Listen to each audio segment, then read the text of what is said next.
สบายดีท่านผู้ชมที่เคารพขอต้อนรับบรรดาท่านเข้าสู่รายการก่อสร้างพรรคในทุกๆวันจันทร์ภาคเช้าเวลา 10:25 นาที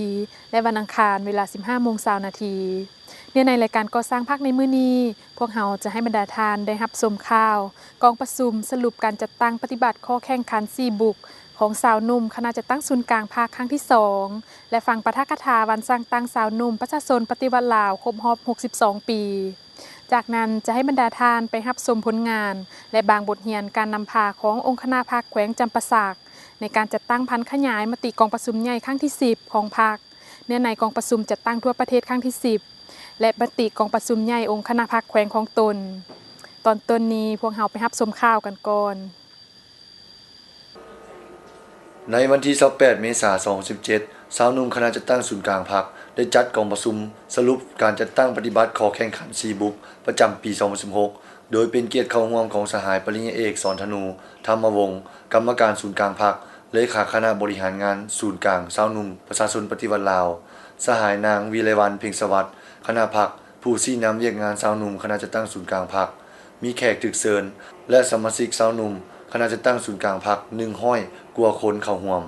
ในพิธีสหายนางเวียงคำแสนสถิตเลขาคณะบริหารงานสาวหนุ่มคณะจัดตั้งศูนย์กลางพรรคประธานกองประชุมได้ผ่านบทสรุปการจัดตั้งปฏิบัติข้อแข่งขัน4บุกของสาวหนุ่มคณะจัดตั้งศูนย์กลางพรรคประจำปี 2016 และทิศทางแผนการประจำปี 2017 ซึ่งระยะ1 ปีผ่านมาสาวหนุ่มคณะจัดตั้งศูนย์กลางพรรคได้ตั้งหน้าปฏิบัติข้อแข่งขัน4บุกคือ 1. บุกด้านแนวคิดสามารถปฏิบัติได้93ส่วนห้อย 2. บุกด้านฝึกฝนล่อหลอมหำเฮียนปฏิบัติได้91ส่วนห้อย 3. บุกด้านการจัดตั้งปฏิบัติได้90ส่วนห้อยและ 4. บุกด้านวิชาชีพสร้างเวียกเหตุงานทำปฏิบัติได้91ส่วนห้อย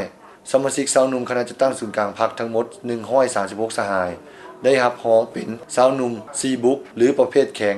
116สหายประเภทกลาง10สหายและบ่ได้จัดประเภท10สหายย้อนเป็นสมาชิกสาวหนุ่มมาใหม่เคลื่อนไหวอยู่ภายในหน่วยบ่ทันฮอดปี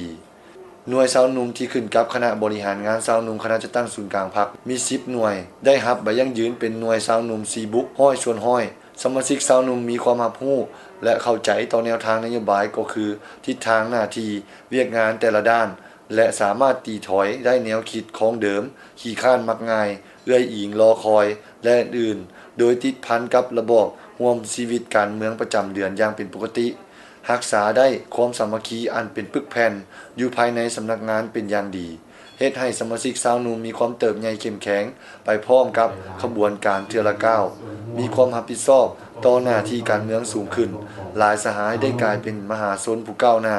ขยายเข้าเป็นสมาชิกพรรคสำรองได้5สหายสมบูรณ์6สหายได้รับการเลื่อนสั้นตำแหน่งจากวิชาการเลื่อนเป็นห้องแผนก10สหายจากห้องแผนกเลื่อนเป็นหัวหน้าแผนก9สหายได้รับเหรียญไซแรงงานสั้น2 1สหายสั้น3 14สหายเหรียญกาแรงงาน18สหายใบย่องยอรัฐบาล40สหาย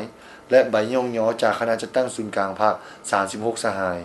ย้อนผลงานหลายอันที่พ้นเด่นคือดังกล่าวและได้ตามมาตรฐานขอแข่งขัน4บุก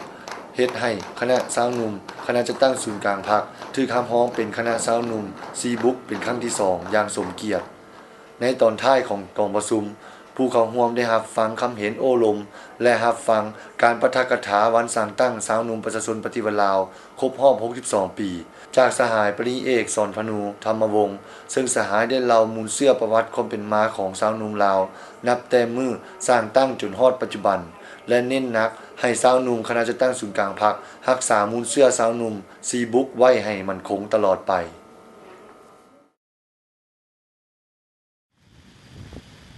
ท่านผู้ชมต่อไปขอเชิญบรรดาท่านรับชมการสนทนาระหว่างทีมงานนักข่าวรายการก่อสร้างพรรคของพวกเฮากับสหายปริญญาเอกบุญทองดีวิสัย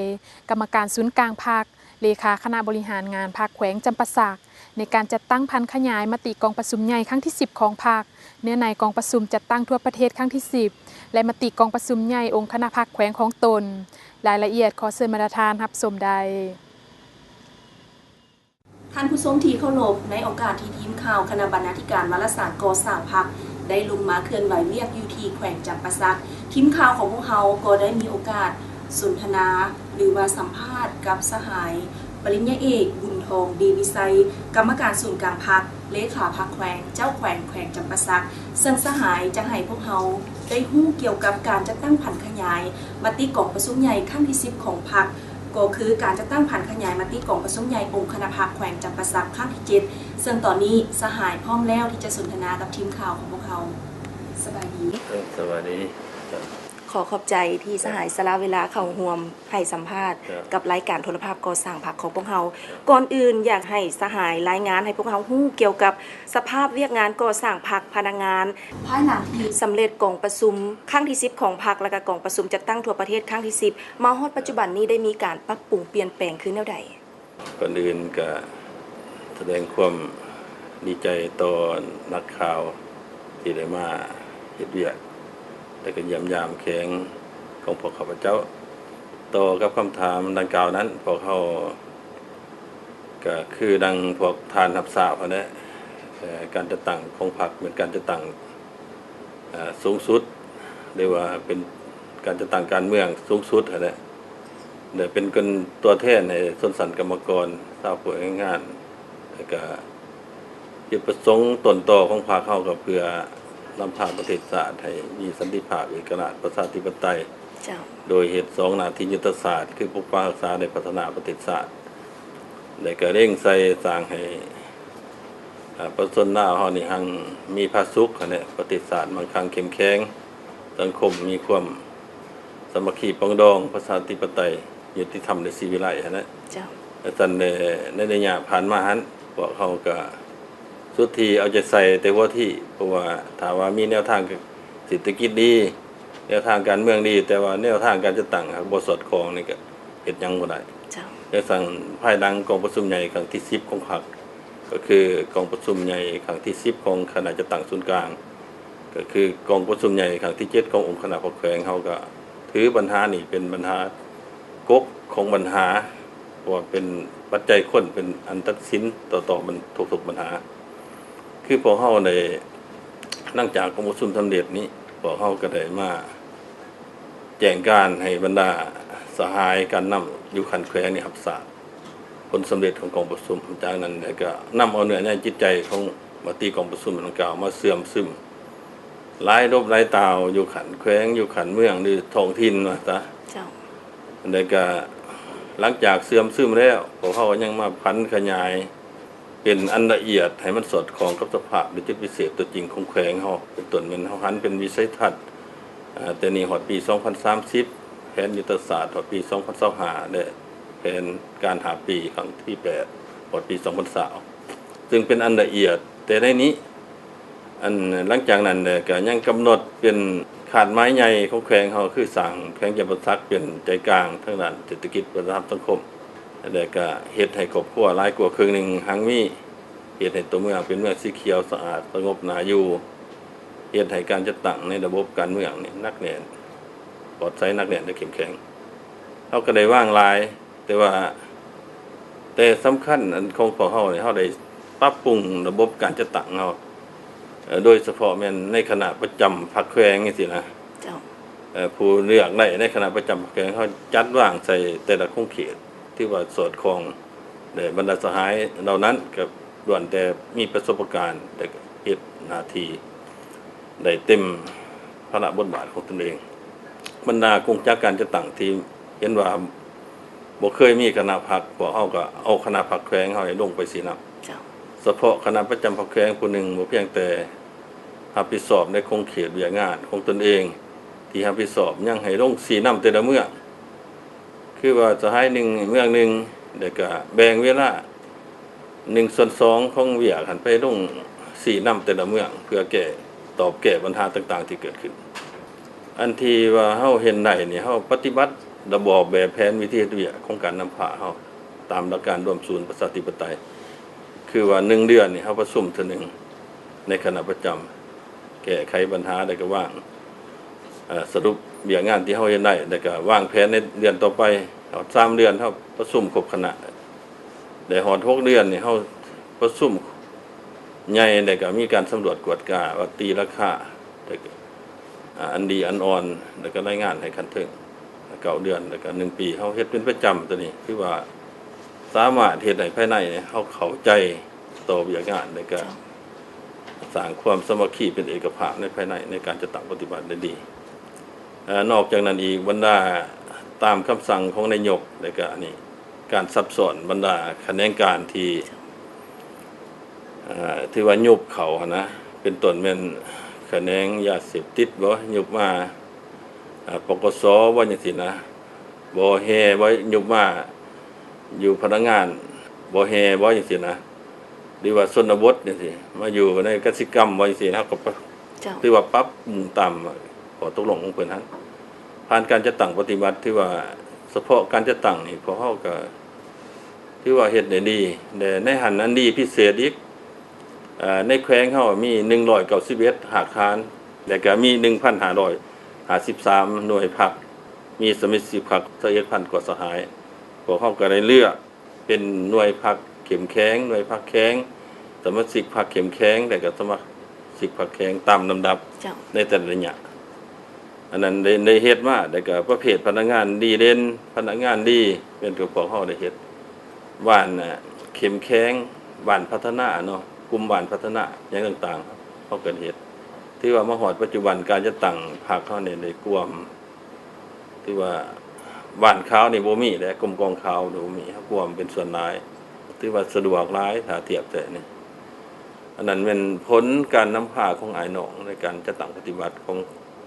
องค์คณะพรรคแขวงเฮาโดยมีคณะประจำพรรคแขวงเป็นใจกลางมีบรรดาสหายแล้วก็หากฐานพรรคเฮาหั่นมันก็ได้งานขึ้นอันนั้นเจ้าผ่านการรับฟังการรายงานของสหายก็ถือว่ามีผลสำเร็จหลายด้านต่อกับการชี้นำพาขององค์คณะพรรคแขวงจำปาสักเฮ็ดให้เศรษฐกิจมีการขยายตัวอย่างต่อเนื่องพื้นฐานโครงล่างได้รับการพัฒนาเป็นก้าวมาแล้วมาฮอดปัจจุบันนี้อยากถามทานเพิ่มเติมเกี่ยวกับการจัดตั้งปฏิบัติเวียกงาน3สร้างก็คือการสร้างแขวงเป็นหัวหน่วยยุทธศาสตร์สร้างเมืองเป็นหัวหน่วยเข้มแข็งรอบด้านและสร้างบ้านเป็นหัวหน่วยพัฒนาแขวงของพวกเฮาได้จัดตั้งปฏิบัติขึ้นเท่าใด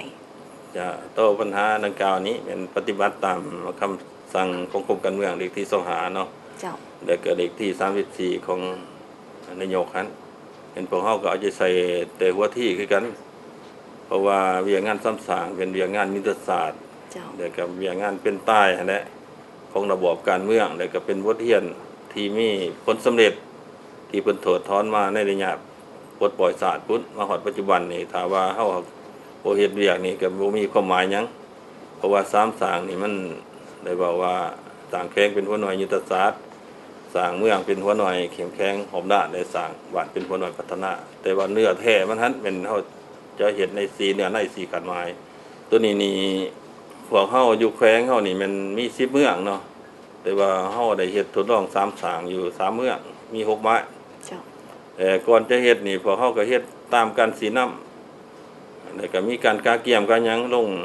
เฉพาะอยู่แขวงเฮานี่มันเลือก3เป้าหมายเมืองหังมีแน่เมืองกลางแน่แล้วก็เมืองทุกอย่างแน่เมืองหังมีนี่เป็นเมืองปักเซ่โลดเมืองปักเซ่แล้วก็มี2บ้านเนาะ3เมืองนะ2บ้านเมือง1 2บ้านแต่เฮาไปถอดถอนเอาบ้านดอนคอเป็นบ่อนใจกลางอยู่ทั่วแขวงเฮาเอาไปเฮียนแล้วก็จัดเป็น5กลุ่มศึกษาวิจัยเพื่อวางแผนพัฒนาบ้านและวางแผนในการพัฒนาเศรษฐกิจสังคมของบ้านวางแผนในการสร้างครอบครัวอย่างต่างๆนะก็ถือว่าหลังจากไปเฮ็ดแล้วก็ในเมืองปานกลางแม่นเมืองปักซองเนาะมีห้วยกองกับบ้านน่ะหลัก35บ้านอีตู้เนาะแต่ส่วนเมืองมุ่นนี่บ้านนาดีกับบ้านน่ะกับในเมืองหั่นเองจังซั่นผ่านการไปเฮ็ดนี่ถือว่า3สร้างนี่มันมีผลดีหลายพวกเฮาก็ยืนยันอยู่ในกองประชุมของเมืองของแขวงเฮานี่แหละเป็นหยังจังว่าดีหลายเพราะว่าเวลาเฮาเฮ็ดนี่มันเฮ็ดให้ประชาชนมีส่วนร่วมโดยแต่หัวที่โลดมีความประทับใจมีความภูมิใจให้การมีส่วนร่วมได้แผนกการกรมกองฮอดกระทรวงเพิ่นก็มาช่วยพวกเฮานะมาเฮ็ดสวยแล้วก็เป็นต้นเป็นโตขึ้นโนดดูถืนทานโครงรางบ่ถนนหนทางบ่กลุ่มการผลิตบ่หยังต่างขึ้นแต่การบริหารเวียกของนายบ้านนั่นการฮู้เฮ็ดฮู้บริหารกำได้ปัญหาต่างๆนะแต่ผู้มาบริการคือลูกบ้านประชาชนน่ะมาบริการกับวงไว้ บ่วันสิยากวันนี้นอแหนงการผลิตเป็นกลุ่มเป็นฟาร์มเป็นหยังหั่นน่ะเป็นอันนี้ก็ดีได้รายรับก็สูงขึ้นเนาะของทุกกีบทุกอัดเขามันมีเอิ้นว่าเศรษฐกิจครัวเรือนนะว่าเจ้ามื้อนี้เจ้ารับเท่าใดจะขายได้เท่าใดมันได้บันทึกผ่านมาเฮาบ่ได้บันทึกหลังจากลงจังซี่เนี่ยเฮาจังได้ทุกกีบทุกอันเฮาได้บันทึกเขาก็ฮู้จักว่าโอ้บ้านนี้มันกลุ่มกินหังมีเดือกินนี่เท่าใดเฮาฮู้ได้สันติสันเลยเฮาคิดว่าถ้าว่าเฮ็ดจังซี่ไปเรื่อยๆนะจะมีผลดีหลายแต่ว่าอันจำกัดมันมาฮอดปัจจุบันหลังจากที่ปิดแล้วนะปิดแล้วนี่จำกัดบ่ได้มันว่าบัดเฮาขึ้นมาหรือว่าย้ายมาพนักงานย้ายมาหยังต่างๆหั่นนะเฮาก็เว้าอยู่ว่ามีบำเหน็จบำหยังน่ะ 40% อันนั้นนี่แต่ว่าเฮาปฏิบัติบ่ทันได้ปัจจุบันนี่บ่ได้ครบแต่ได้อยู่ครับบ่ได้ครบสมมุติว่าคงประกอบการจะตั้งมีสนันคนแต่ว่าให้มันครบตามสนันคนมันเป็นไปบ่ได้แต่จะเอาพนักงานวิชาการของกสิกรรมเมืองบ่ของแขนงการของเมืองไปช่วยโดยกงมาฮอดปัจจุบันนี้ยัง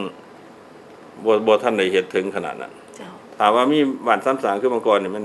แขนงเลี้ยงปลานี่เลี้ยงปลาไปช่วยเพื่อส่วนว่าเลี้ยงปลาเนี่ยได้ปลูกเฮ็ดเนี่ยได้เลี้ยงนกกระทาเนี่ยได้ดูได้มันเฮ็ดในนั้นสวยนะมันทั้งขั้นการมันจังซั่นมันจังได๋ว่าเป็นสามสางให้เขาเฮ็ดเลยนี่มันเป็นไปบ่ได้อันนี้มันเฮาอยากขาดส่วงอยู่บัดนี้แต่มันถามว่าเฮาเฮ็ดเป็นประจำปกติมันพอเฮาคิดว่าสามสางมันถือคือผังรัฐเฮาเว้าแล้วจังซั่น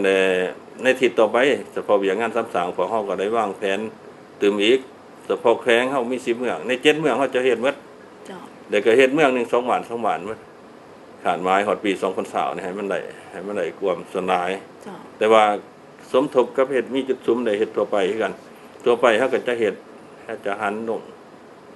ให้มันกวมเป็นส่วนหลายเพราะว่าเฮาอิงใส่ว่าบ้านพัฒนากรมกองพัฒนามีหลายแต่ว่า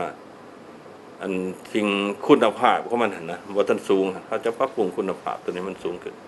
โดยอิงใส่กำลังการก่อสร้างอาคารเอานี้ลงไปหรือว่าอย่างงานสร้างอันนี้เขาร่วมจังซี่นะในการจะตั้งปฏิบัติเวียงงาน3สร้างอยู่3เมือง6บ้านที่พวกเราได้ดำเนินการอยู่ในปัจจุบันนี้สหายคิดว่าข้อยุ่งยากที่เป็นปัญหาที่สุดแม่นหยังในผ่านพฤติกรรมตัวจริงนี่ตัวว่ายุ่งยากใหญ่บ่ยุ่งยากที่สุดนี่ก็บ่แม่นที่สุดมันยุ่งยากปานกลางว่าซะดีว่ามันยุ่งยากว่าซะตัวยุ่งยากนี่มันว่าแต่ก่อนเนี่ยมันการหันลงก่อสร้างอาคารเนาะแต่ก่อนเนาะพัฒนาชนบทหอมด้านแต่มาปัจจุบันว่า3สางแต่ความจริงก็แม่นหันลงอาคารพัฒนาชนบทอันเนี้ยแล้วก็เฮ็ดสีเนี่ยในสีขันไม้แต่ว่ามาเบิ่งเนี่ยนี่ภาครัฐเฮาได้ทุ่มเทงบประมาณหลวงหลายใส่เลยโดยผ่านแขนงสายต่างแม่นกระทรวงองค์การเกี่ยวของแต่ว่ามาเบิ่งตัวจริงเนี่ยทื่นฮ้อนที่มาสุมใส่โดยกงมันมาฮอดบ้านนะเป้าหมายมันมีน้อยย้อนว่ามันไปตกในห่วงเข้าใจส่วนตัวเนาะบ่แม่นท่านมันตกอยู่ในห่วงบริหารกันใส่ใจสร้างมาฮอดผู้อันนี้นะที่เป็นถนนหนทางที่เป็นหนามว่าด้านคันว่าเฮาโอโยมาให้อันโดบ้านจะเฮ็ดหนามว่าด้านเด้อเท่านั้นบ่เด้อเฮ็ดนำอันเฮ็ดสุขสนาเด้อเฮ็ดโรงเรียนเด้อโดนนะเจ้ามันคือมันสิเป็นอันไม่โดดว่าซะมันจะบ่แม่นค่านั่นค่านี่สุดท้ายมาเฮ็ด3สางมีแต่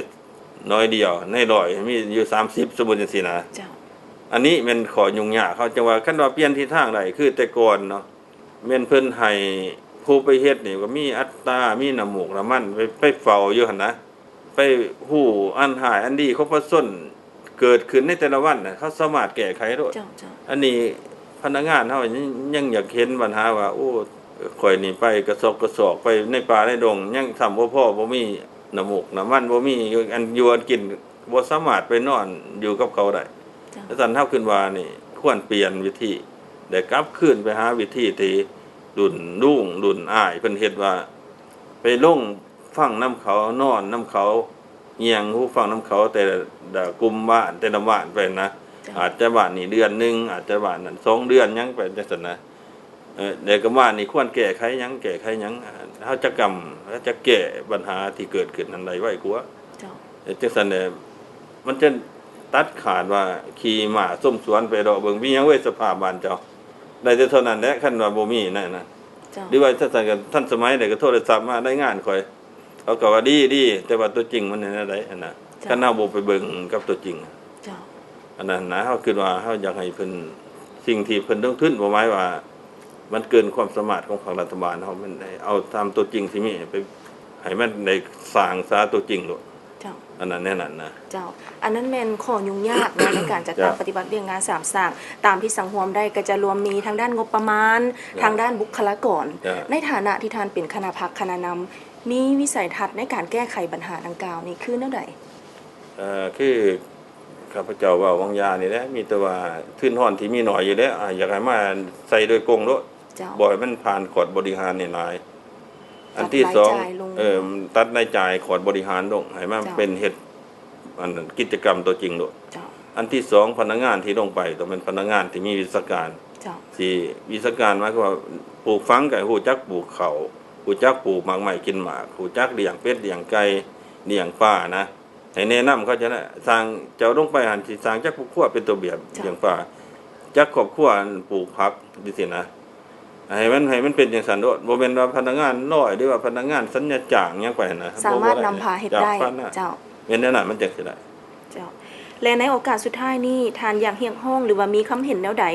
มายังคณะพรรคแต่ละขั้นสมาชิกพรรคพนักงานตลอดฮอดประชาชนบรรพเผ่าในแขวงจำปาสักนี่ในการปฏิบัติพันธหน้าที่การเมืองการพัฒนาหรือว่าการสร้างสรรค์ท้องถิ่นของตนเองให้มีความเจริญงอกงามในฐานะเป็นผู้นำพานี้คือดังพวกเฮาฮู้นะว่าในเนื้อในขานไม้ของมติ10ของพรรคก็คือมติ7ของศูนย์ของแขวงนี้ก็ได้ว่างหลายคือระยะใหม่นี่ก็บอกว่าพัฒนาแบบยืนยงเนาะเจ้า SDG หั่นก็ว่าพัฒนาเศรษฐกิจต้องติดพันกับการพัฒนาสังคมและรักษาสภาพแวดล้อมได้มาในระยะนี้การนำสูงสุดเฮาก็เคยบอกว่าต้องพัฒนาเมืองให้เป็นเมืองสีเขียวมี12เป้าหมายหั่นนะเดี๋ยวเฉพาะแข้งเฮานี่ยังว่างขันไม้คือข้าพเจ้าว่าเบิ่งเทิงหั่นสร้างแข้งให้เป็นแข้งใจกลางทางผ่านนี่แหละใจกลางทางด้านเศรษฐกิจสังคมเป็นทางครอบครัวให้หังมีหลายกลัวนะแล้วก็ให้เป็นเมืองสีเขียวคือการสาธารณน่าอยู่น่าเที่ยวแล้วก็เฮ็ดให้การจะตั้งเข้มแข็งได้เฮ็ดให้ได้รับงบประมาณGDP เฮาบรรลุระหว่าง14,000 กว่าตื้อแล้วในปี2020นี้แล้วก็เฉพาะงบประมาณนี้ได้รับประมาณ 15,000 กว่าตื้อเนาะตัวGDP หั่นแต่ว่าตัวได้รับงบประมาณ 1,500 กว่าตื้อแผนการเศรษฐกิจขยายระหว่าง 8.11 วางแล้วนี่มัน 8.04 ตัวนี้มันให้ได้ 8.11 พอปี2020นี้แล้วก็ให้ได้รับของคนในเมืองในระหว่าง $1,468 เดี๋ยวนี้นี่มันเท่าใด $2,224 เนี่ยพอปีหน้านี่แหละให้ได้มัน $2,468 บ่เป็น2,020จะสูงขึ้นเท่านั้นเพราะว่าในขานไม้วิสัยทัศน์เฮานี่มัน2,020มันเฮ็ดดินขึ้น3เท่าฮอด2025ขึ้น4เท่าแล้วฮอด2030ขึ้น5เท่าของ2015เฮาได้วางละเอียดว่าตัวนี้แต่เสนอนอกจากนั้นในความเรียกร้องใหม่นี่มันเฮ็ดให้ตัวเมืองสะอาดสงบน่าอยู่น่าเที่ยวชมตัวนี้นี่มันเป็นความจำเป็นที่แขวงเฮาเอาใจใส่ที่สุดนะแต่เฮาสิมาเฮ็ดแต่ทางการนำแขวงหรือว่าคณะพรรคบ่ได้สั่นสิมันบ่ได้มันต้องได้เรียกร้องถึงการจะตั้งพรรคทุกขันเนาะสมาชิกพรรคสุขสหายนักธุรกิจผู้ประกอบการนั่นแหละประชาชนทุกทั่วหน้านั่นแหละมีส่วนร่วมนำกันบ้านเฮาเด้เมืองเฮาเด้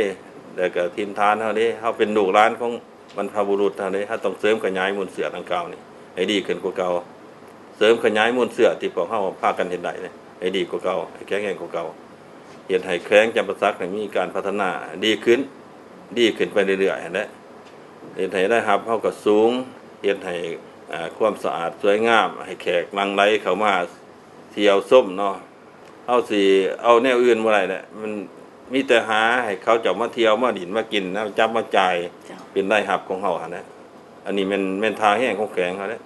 แต่ในตอนหน้าไปนี่แม่นขอบอกตื่มอีกว่านักลงทุนนี่สนใจหลายว่าลงทุนอยู่แข็งจำปาสักเดี๋ยวนี้มีผลิตภัณฑ์ใหม่ขึ้นมาเด้พวกต่างประเทศมาลงทุนเวียดนามมาลงทุนปลูกหมักหนอดเนาะส่งไปต่างประเทศไปจีนแล้วก็ไปไทยนี่มื้อหนึง120ตัน3คอนเทนเนอร์ได้ส่งไปไทยนี่1ตันเป็นหน้ามันมีแต่หน้ามันหมักหนอด1ตันในเถียวย่อนหนึ่งเขาฝากเป็นน้ำย่อนนี้เดี๋ยวมาปลูกดอกไม้เป็นสวนคือสวนดอกในปัจจุบันก็เข้าไปมื้อหนึงบ่ต่ำกว่า100ปลาย140คนก็เอาเงินเอาค่ามันลงหลายก็ไปอยู่หันบ่ได้ถ่ายรูปนี่มันบ่แจ่มใจบ่ได้กินน้ำหมักหนอดน้ำอิหยังก็บ่อันนี้เอิ้นน้ำหมักสตรอเบอรี่หยังโอ้ก็เป็นบ่อนอันนี้แหละเดี๋ยวนี้ญี่ปุ่นก็มาปลูกหมักเบลบุรี่บ่ได้ก็ปลูกขิงบ่ได้ก็ปลูกพืชเป็นหญ้าบ่ส่งออกไปบ้านเขาได้ปัจจุบันนี่นะอันนั้นมีลักษณะแนวนั้นแต่ว่ามาในใหม่ๆนี้นักลงทุนของจีนที่จะมาลงทุนอยู่มหานาทีสิบดอนเป็นแหล่งท่องเที่ยวเนี่ยเขาจะสร้างเป็นขึ้นนครเนี่ยนะของอยู่ภาคใต้นี้ลงทุนมหาศาลเป็นศูนย์การค้าใหญ่เฮ็ดให้บรรดากอดอนมหานาที4,000ดอนเนี่ยให้มันกลมกลืนกันเป็นแหล่งท่องเที่ยวหมดอันนี้ข้าพเจ้าคิดว่ามันจะพลิกเปลี่ยนสีสันของแขวงจำปาสักโดยกระทันหันอยู่แหละถ้าว่าเขาได้มาลงทุนนะตัวนี้นี่ข้าพเจ้าพวกเฮาการนำแขวงนี่สนับสนุนหลายที่สุดอาจารย์ขอถือโอกาสนี้นะเฮียของทุกภาคส่วนนะเขาร่วมกันเนาะสนับสนุนส่งเสริมมูลเสือของเฮาที่มีได้ให้ถือว่าให้มีการปกปักรักษาได้พัฒนาดีขึ้นแต่ก็ให้ความแห่งความใจกันสมทบกับคณะภาคอำนาจการปกครองกันเอานี้ในการปกปักรักษาได้พัฒนาประเทศชาติในบ้านซ่องของเฮาเจ้าท่านผู้ชมที่เคารพที่ทานรับชมผ่านไปทั้งหมดนั้นคือการสนทนาระหว่างทีมข่าววารสารก่อสร้างพรรคและสหายปริญญาเอกบุญทองดีวิไซกรรมการศูนย์กลางพรรคเลขาพรรคแขวงเจ้าแขวงจำปาสักซึ่งรายละเอียดสหายก็ได้รายงานให้พวกเราฮู้ไปแล้วในการจัดตั้งผันขยายมติกองประชุมใหญ่ครั้งที่10ของพรรคก็คือการจัดตั้งผันขยายมติกองประชุมใหญ่องค์คณะพรรคแขวงจำปาสักครั้งที่7และก็ยังมีการพัฒนาเศรษฐกิจสังคมของแขวงจำปาสักซึ่งในโอกาสนี้ทีมข่าวของพวกเราขอแสดงความขอบใจในสหายและอวยพรให้สหายจงมีสุขภาพเข้มแข็งมีพลานามัยที่สมบูรณ์สืบต่อในการปฏิบัติหน้าที่เวียกงานอันมีเกียรติสง่าของสหายให้ได้รับผลสำเร็จใหม่ใหญ่หลวงพระเจ้าขอบใจ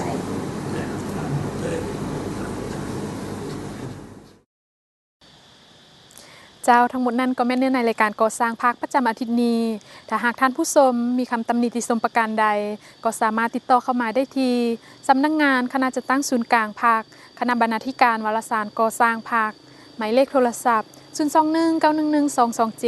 021911229นอกจากนี้ท่านยังสามารถติดตามรับชมรายการก่อสร้างพรรคย้อนหลังคืนใด